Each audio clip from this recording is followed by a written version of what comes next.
8টি বর্জনীয়র 1 নাম্বার, বিলম্বে ইফতার করবেন না কখনো। 1 নাম্বার, দেরি করে ইফতার করা নিষিদ্ধ। ইহুদিরা দেরি করে ইফতার করে।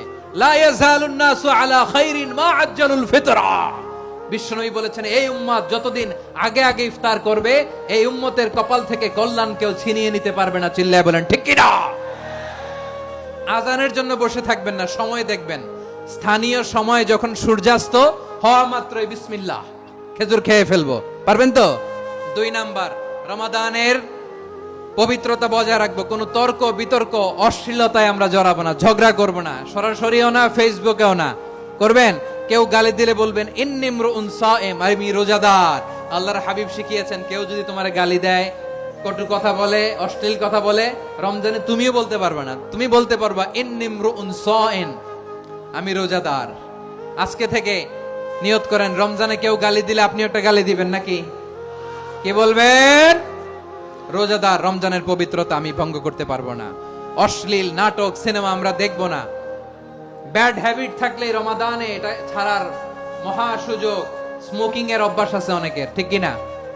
যদি কারো থাকে, কে করে হাত তোলালাম না আমি। এই রমাদানে এই স্মোকিং হ্যাবিট থেকে আমরা বেরিয়ে আসবো, ঠিক কিনা বলেন? 3 নাম্বার, আমরা মিথ্যা বলবো না। বিশ্বনবী বলেন, মানলাম ইয়াদা কাওলা যুরি ওয়াল আমালা বিহ ফালাইসা লিল্লাহি হাজাতুন ফি আইয়াদা তাআমাহু ওয়া শারাবা। যে রমজানে মিথ্যা কথা, মিথ্যা কাজ, মিথ্যা সাক্ষী ছাড়তে পারে নাই, তার না খেয়ে থাকা, উপবাস থাকা দিয়ে আল্লাহর কিছু যায় আসে না।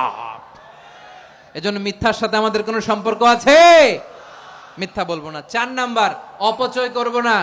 ইন্নাল মুবাযযিরিনা কানু ইখওয়ানাশ শায়াতিন ওয়া কানা শাইতানু লিরাব্বিহি কাফুরা।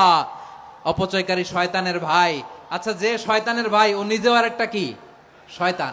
অপচয় করব না। ইফতারি করতে যে আমরা অনেকে অপচয় করি, এগুলো করবেন আপনারা না। অপচয় অপব্যয় করব না। 5 নাম্বারে, রিয়া, লোক দেখানো ইবাদত আমরা করব না। লোক দেখানোর জন্য নামাজ, রোজা, জিকির, তেলাওয়াত, দান সদকা এগুলো করলে আল্লাহর দরবারে এগুলো কবুল হবে। বিশ্বনবী বলেন, দাজ্জালের ফিতনার চেয়ে একটা বড় ফিতনার ভয় আমি করি। সেটা কি? আর রিয়া, শো অফ মেন্টালিটি, লোক দেখানো মানসিকতা। এটা থেকে আমরা বিরত থাকবো ইনশাআল্লাহ।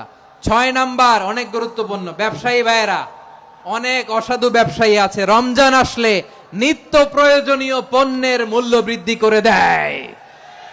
এরকম আছে না নাই? এগুলো করবেন না। মজুদদারি করবেন না। পণ্যের কৃত্রিম সংকট বাজারে করবেন না। আপনি লাখ টাকা কামায়া ভাবছেন যে রোজাদারদের কষ্ট দিয়ে ধনী হবেন। এমন রোগ আল্লাহ আপনারে দিবে, কোটি টাকা দিয়েও আপনি হাসপাতালের বিল পরিশোধ করার ক্ষমতা আপনার হবে না। খবরদার। শেষ বয়সে দেখবেন কি কষ্ট আপনার হয়। আপনি রোজাদারদের কষ্ট দিচ্ছেন, আল্লাহ আপনার সুখে রাখবে? আল্লাহর দোহাই লাগে, আমার ব্যবসায়ী ভাইয়েরা এটা করবেন না। আরব বিশ্বে আমরা দেখেছি, আরব বিশ্বের ব্যবসায়ীরা সারা বছরে ব্যবসা করে, রমজানে ভর্তুকি দেয়। আর আমার দেশের কিছু অসাধু ব্যবসায়ী রমজানে গলাকাটা ব্যবসা করে আর সারা বছর সইটার উপর দিয়ে চলে। চিল্লায় বলেন ঠিক কিনা? করবেন না, এটা করবেন না। নিত্য প্রয়োজনীয় পণ্যের মূল্য বৃদ্ধি করা হারাম। পণ্যের কৃত্রিম সংকট তৈরি করা হারাম। মজুদদারি করা হারাম। রোজাদারদেরকে কষ্ট দেয়া হারাম। এটা করবেন না।